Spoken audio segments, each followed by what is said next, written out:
Yang ketiga sampai, wow kenceng loh ini. Ketiga itu sampai, wow 104 km per jam.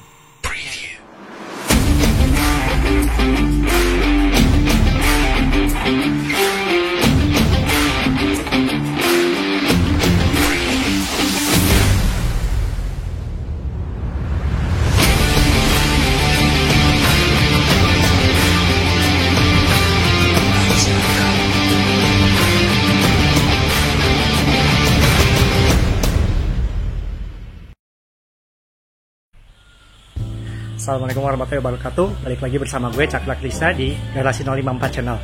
Kali ini gue lagi ada di daerah Kemang untuk mencoba sebuah motor listrik.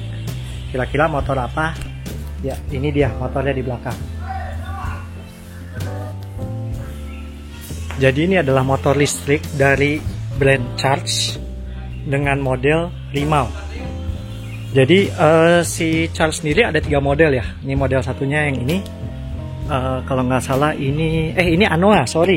Yang ini Anoa. Yang ini apa ya namanya, lupa, English ada 3. Ini dan satu lagi yang ini Rimau. Nah untuk spesifikasinya sendiri, si yang paling kecil ini 1 baterai. Untuk Anoa ini dia 2 baterai. Dan Rimau juga bisa muat 2 baterai. Nah, tadi gue udah nge-test drive ya produk ini. Kita ngeliat dari ininya dulu ya, penampilannya. Jadi speedometernya imut digital, tapi menurut gue proper, cukup. Jadi di sini ada indikator ya, 2 baterai ya. Terus di sini juga ada temperatur dari baterai. Jadi baterai panas baterainya tuh bisa dipantau sini. Nah ini range-nya itu jarak tempuh sisa dari 2 baterai itu bisa sampai 253 kilo. Gue tadi kira-kira jalan 4-5 kilo. Nah untuk di kontrol kirinya sendiri, ini untuk lampu dekat jauh tuh. Nanti kita lihat ini ya. Ini lampu sen kiri dan kanan. Nah, sayang lampu sennya belum model yang ini ya. Kalau bisa balik sendiri atau ada switch buat balik sendiri. Ini klaksonnya. Nah, lalu di sini engine cut off buat ini. Nah, di sini ada speed controller. Speed controller itu untuk menentukan kecepatan. Jadi kalau di speed 1 itu sampai 47 km per jam, lalu malah lebih. Kita naikin ke speed 2 sampai 71 km per jam. Yang ketiga sampai, wow kenceng loh ini. Ketiga itu sampai, wow 104 km per jam. Nah tapi balik lagi, kalau speednya nambah, otomatis range baterainya juga langsung menurun ya. Nih kalau kita turunin ke speed 2, range langsung jadi 162, 1 langsung jadi 253. Nah seperti itu. Kita rem. Nah untuk ini juga kita bisa mundur, ada pencet huruf R di sini. Terus kita throttle dan dia bisa mundur. Mundurnya kencang loh, jadi hati-hati untuk yang mundurin, jangan kaget. Nah yang menarik adalah di sini untuk nyalain motor ini nih ada dua ini ya, bisa dari sini kita, dari ini model kuncinya, dia colok dan juga bisa langsung keyless. Kita tinggal pencet tombol petirnya, terus langsung ini. Oh, langsung nyala kalau kita pencet tombol petirnya. Nah, pencet unlock, tombol petir. Nah dia tuh nyala. Berarti udah keyless banget ya. Tapi kalau kita mau matiin tinggal pencet lock.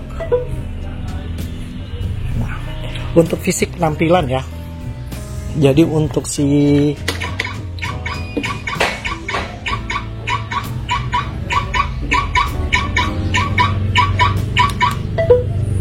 Nah untuk fisik penampilan, dia lampu depannya udah full LED. Dia bunyi alarm karena tadi gue mencet lock, mesti dia unlock dulu. Oke, nah dia lampu depannya udah LED seperti ini. Nah ini kalau lampu jauhnya kelihatan ya, ini lampu dekat, ini lampu jauh. Nah untuk lampu sennya juga ada LED semua, lampu sen depan, lampu ini. Nah untuk lampu belakangnya sama, dia udah LED.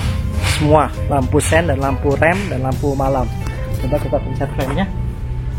Nah, tuh kelihatan ya. Oke, di sini juga udah dilengkapi untuk charger USB, tapi nggak tahu ini kapasitasnya berapa ampere ya dari chargernya ya. Lalu untuk ke depan, nah untuk model yang ini, dia tuh ada rak. Kalau kita mau naruh barang, memang peruntukannya ini lebih buat ini ya, lebih buat kayak mengangkat-ngangkat barang gitu ya. Jadi ada rak di depan.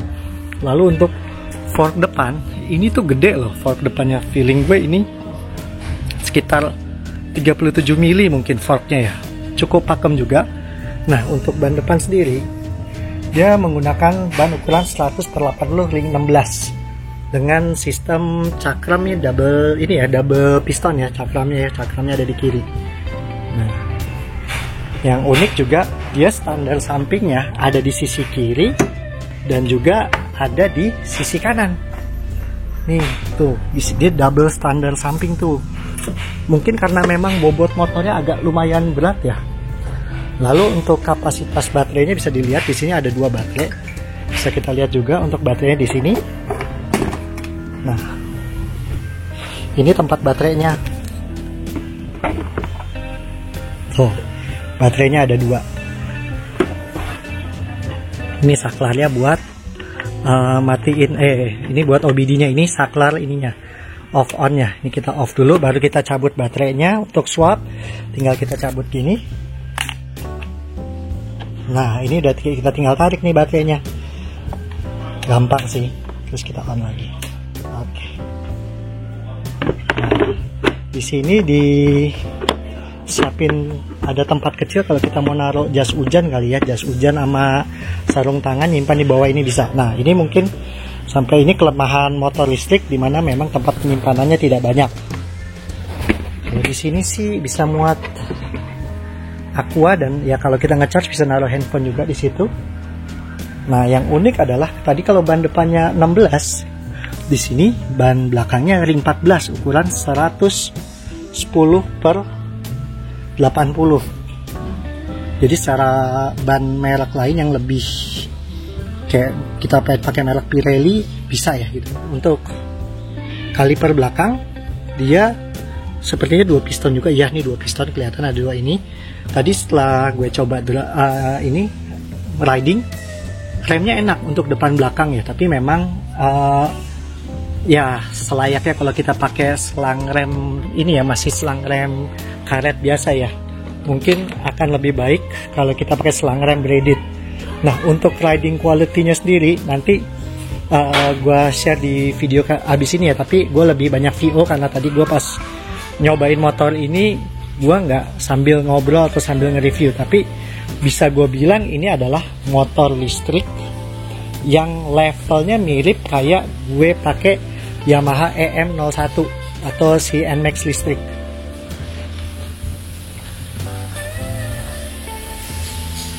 Nah, keren ya motornya ya, panjang banget ya. Wheelbase-nya nanti gue cari di website ya, wheelbase-nya berapa.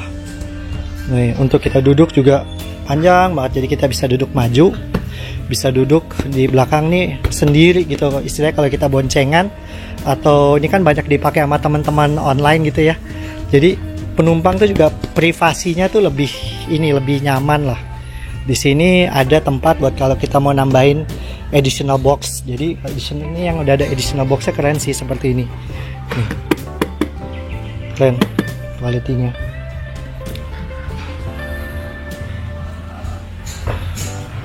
Oh iya, untuk footstep belakang build quality-nya bagus loh ini. Coba gue dudukin dulu belakangnya mana.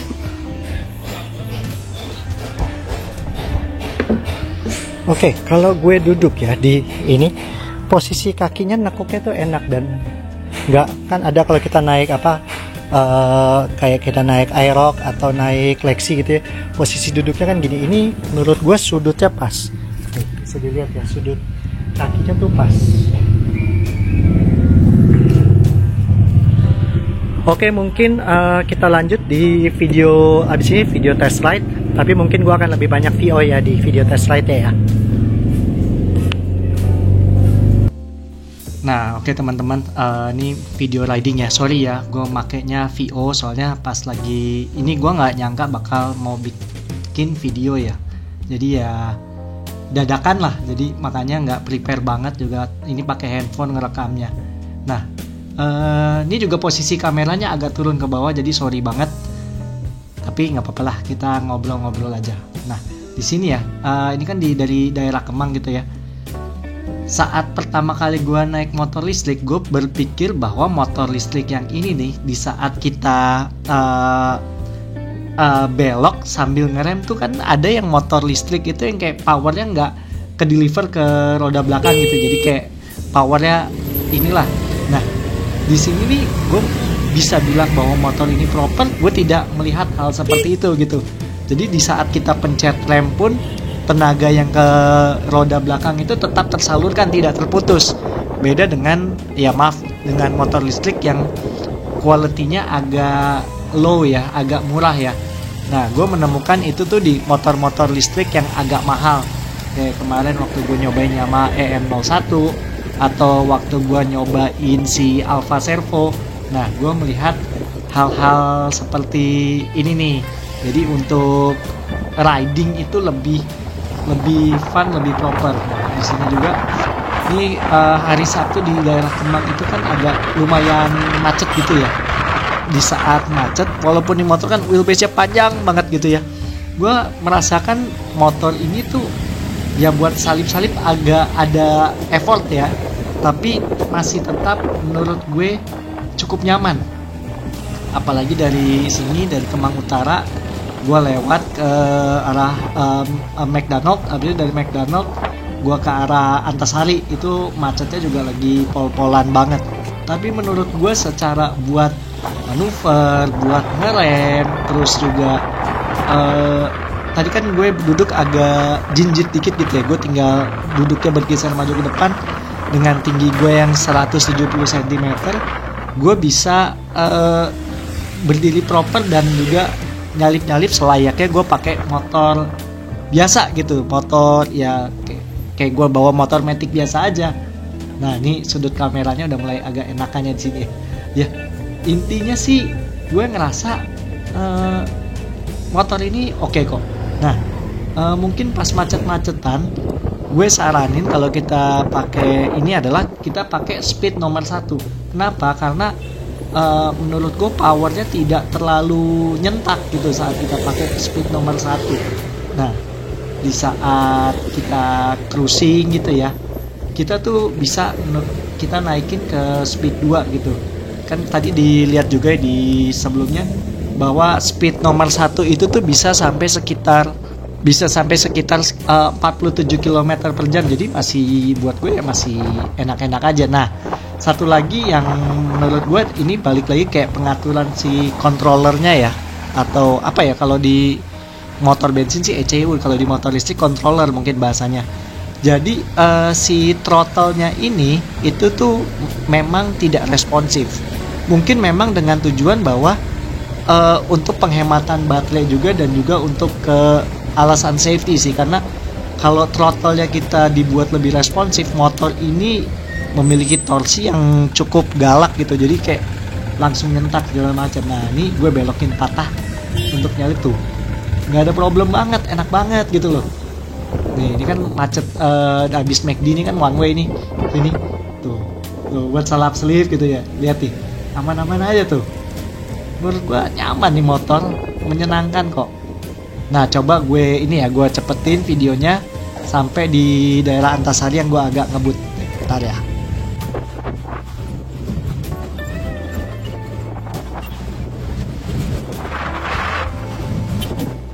Nah, di sini gue udah pakai speed nomor 3 nih.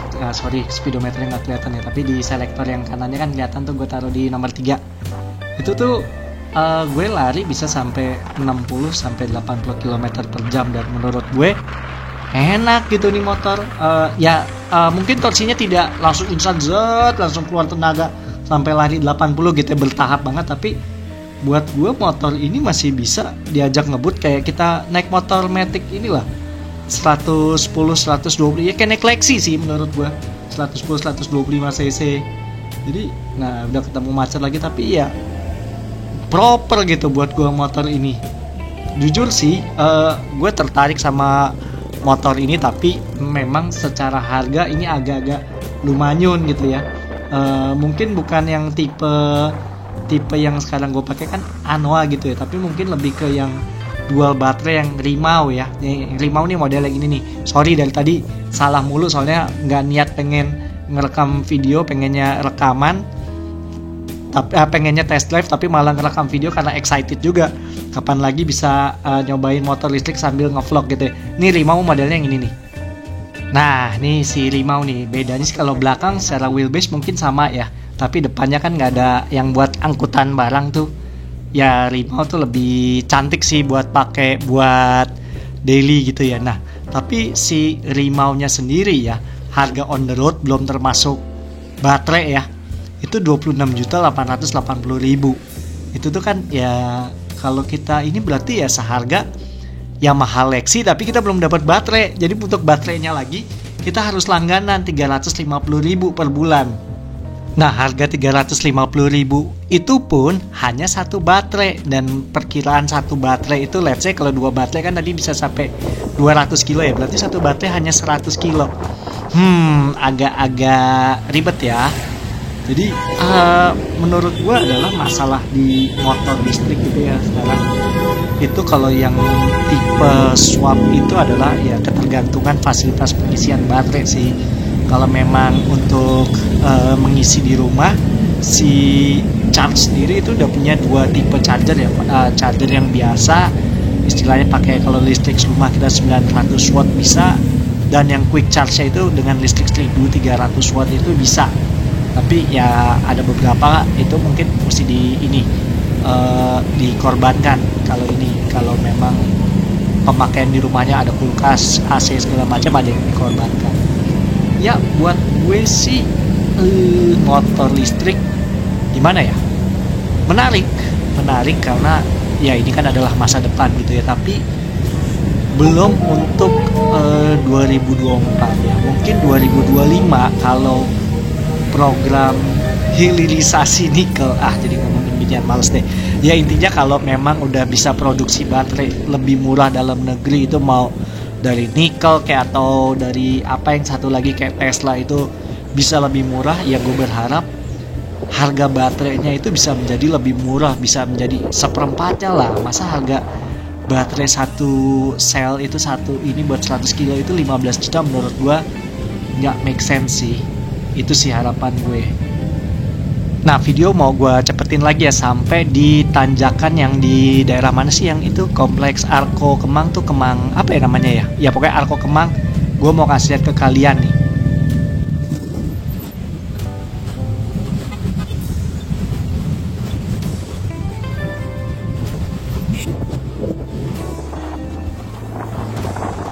Nah, sorry mungkin nggak terlalu kelihatan ya kalau ini gue menuju tanjakan di daerah Arko Kemang ya, komplek BDN ya kalau nggak salah. Nah, gue tuh mencoba di tanjakan ini nih, gue kan melanin speed gitu ya. Terus gue buka gas lagi, gue kayak mau ngeliat ada lagging nggak sih. Terus misalkan kalau gue ada masalah nggak sih di tanjakan, karena menurut gue di daerah sini tuh tanjakannya cukup ini ya, cukup tinggi lah. Kira-kira ada kendala nggak? Nah, untuk di daerah Kemang sih so far nggak ada kendala. Jadi ya gue berasumsi ya, gue belum tahu ya, belum bawa keluar kota juga ya. Tapi menurut gue secara ini cukup kuat nanjak, dan apalagi dari tadi gue speednya nggak gue ubah. Gue ada di speed selector nomor 1, kalau bisa kalian lihat juga tuh di toggle paling kanan tuh ya. Mungkin seperti itu sih. Nah, mungkin itu aja yang udah gue obrolin mengenai motor si Charge Anoa. Impressionnya menurut gue sangat positif sekali, tapi ya problemnya adalah mungkin di harga ya, karena harganya serem karena ya memang ini masih belum banyak lah, dan ditambah juga memang problemnya motor ini kan masih CBU ya, belum CKD. Memang perakitannya sudah ada di daerah Cikupa, tapi dia masih sebatas perakitan doang, jadi belum ada TKDN-nya. Mungkin ada TKDN-nya, tapi untuk TKDN-nya mencapai 75% sehingga mendapat subsidi dari pemerintah 7 atau 10 juta ya untuk motor listrik, gue lupa deh, itu masih belum dapat. Kan lumayan gitu sebetulnya kalau let's say harga motornya 26.880.000 dipotong 7 juta jadi 19 ya, 19,8 20 juta lah untuk motor seperti ini. Ya menurut gue menarik, tapi ya balik lagi 20 juta itu belum termasuk baterai. Let's say motor ini mendapat subsidi jadi 20 juta, terus kita tidak sewa baterai ya, kita beli baterainya aja 15 juta. Jadi itu 35 juta, masih overprice juga. Nah, ada opsi juga berlangganan baterai seharga 1.290.000. Itu baterai dan juga charger, satu baterai satu charger tiap bulan. Menurut gue masih belum menutup cost-nya kalau kita naik motor ya. Let's say gue pakai Spacey, gue dengan bensin Pertamax itu seminggu itu bensin gue 50.000 sampai 60.000. Anggap 1 bulan itu 60 kali 4 240.000. Nah 240.000 gue ada keluar biaya ganti oli CVT segala macam plus servis, let's say anggap 200.000 sampai 250.000, itu masih cost gue sebulan di Spacey itu ya masih 500.000. Jadi ya ini menurut gue salah satu kendala di motor listrik ya, karena ya masih belum terjangkau. Tapi kalau gue ini motor udah di CKD dan TKD 75%, harga bisa turun, harga baterai bisa turun, at least selevel sama Alfa lah.